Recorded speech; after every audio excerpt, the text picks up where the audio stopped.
Welcome back, Apologia Physical Science, Week 24, Day 2, textbook pages 400 to 402, notebook pages 334 and 335. Photons and the electromagnetic force. You learned in Module 11 that electromagnetic waves are made up of packets or particles of energy called photons. So the book is defined: a photon is a small package of light energy that acts like a particle. Well, the electromagnetic force is actually produced through the exchange of these particles. So, believe it or not, the photons exchanged are actually small bits of light, like you see in figure 11.5. When an atom absorbs energy, electrons can become excited and move to a higher energy orbit. Eventually, the electrons release the energy as a photon and they return to their ground state. You may or may not see light from the photon depending on its wavelength. The exchange of photons can generate an attractive force. Opposite charges are attracted to each other through the exchange of photons. How does the exchange of particles lead to a repulsive force? That's a bit too hard to explain here. You will just have to believe that like charges repel one another because of the exchange of photons. If you go on to study physics in college, you will eventually learn enough physics and mathematics to understand and see why. For now, I ask that you just trust me. How then can I say that the force between electrically charged objects is governed by the exchange of photons? Well, remember the nature of light you learned about in the last module, Module 11. Remember that the vast majority of light in creation is invisible to you and me. As a result, it is rare for us to actually see photons being exchanged by charged particles. Although it is rare, it nevertheless happens in certain situations. In fact, all the light you do actually see originates from exchange between two charged particles. Seems hard to believe. Well, let's start simple. When you ignite a candle, you see light coming from it, right? You see light because an exothermic chemical reaction has occurred, releasing heat. That heat has moved around some electrons in the atoms of the candle and the surrounding air. When those electrons move in certain specific ways, they no longer need to exchange as many photons with the positively charged particles to which they are attracted. Thus, there are these extra photons left over. Some of those photons just happen to be the photons in the visible light wavelengths your eyes detect as the pleasant yellow light of the candle flame.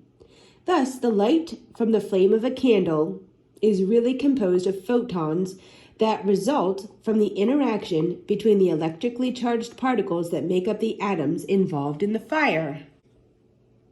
The lights that light your home also send out photons resulting from interactions between charged particles.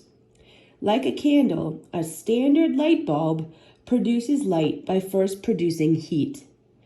The heat comes from an electrical current that warms up the filament in the light bulb. This causes electrons in the filament to move around. When those electrons move in certain ways, they no longer need to exchange as many photons with their positively charged partners as they used to. And once again, as a result, these extra photons are released, ejected, and they hit your eyes as visible white light. There's one more thing you need to remember. The idea that the electromagnetic force is governed by the exchange of photons explains the three principles of the electromagnetic force between charged particles. The more charge a particle has, for example, the more photons it can exchange. This tells you why the electromagnetic force between charged particles is directly proportional to the charge of the particle. The exchange of particles also explains why the electromagnetic force between charged objects is inversely proportional to the square of the distance between them. Suppose you wanted to throw a ball at a person, but had a blindfold on, and therefore could not see that person. If you just randomly threw the ball at the person, your chance of hitting him or her goes down as the distance between you and the person increases. After all, the farther away the person is, the harder it is to hit him or her. even when you can see them.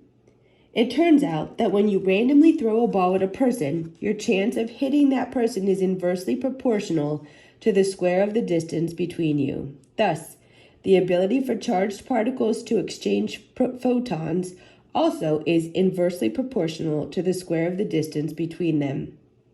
As a result, the electromagnetic force is inversely proportional to the square of the distance between the charged particles. In addition to such arguments, physicists can actually use mathematics to show that charged particles exchange photons. Thus, the idea that the electromagnetic force is governed by the exchange of photons is a rather solid idea in modern physics. All right, on your own, 11.3. A black object is heated until it glows with a nice orange-yellow glow. If the black object has no net electrical charge, where does that light come from? All right. Light comes from the interaction of charged particles. Even though the black object has no net electrical charge, it is still composed of protons and electrons, which are each charged. Thus, the light comes from the interactions between protons and electrons in the object.